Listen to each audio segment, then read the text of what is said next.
বিহালী সমষ্টিৰ পৰা আমি দেখুৱাইছোঁ পোনপটীয়া সম্প্ৰচাৰ। বিহালী সমষ্টিৰ পৰা পোনপটীয়া সম্প্ৰচাৰ দেখুৱাইছোঁ।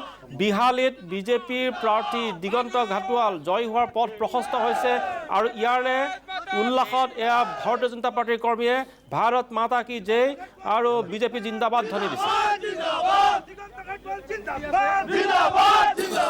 ক'বলৈ দিয়া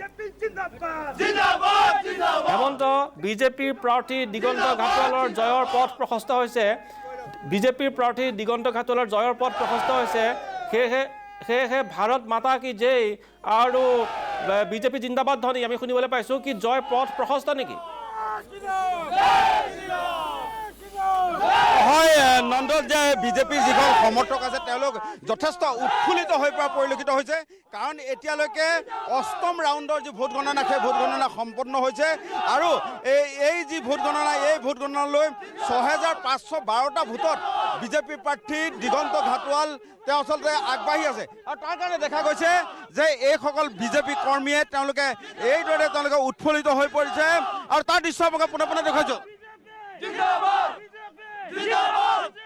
जिंदाबाद जिंदाबाद जिंदाबाद जय श्री राम जय श्री राम जय जय श्री राम भारत माता की বিজেপি প্ৰাৰ্থীগৰাকী জয় হোৱাটো আপোনালোকে নিশ্চিত বুলি ভাবিছে?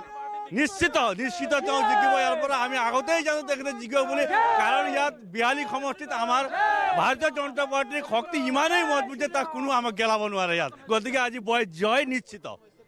আৰু কেইবাটাও ৰাউণ্ড আছে, 8টা ৰাউণ্ড ইতিমধ্যে সম্পন্ন হৈ যায়, আৰু কেইবাটাও ৰাউণ্ড আছে। যিকেইটা ৰাউণ্ড বাকী আছে সেইকেইটা ৰাউণ্ডতো আমি অগ্ৰগতি লাভ কৰিম আৰু আমি বিপুল ভোটত জয় হ'ম, দৃঢ় বিশ্বাস।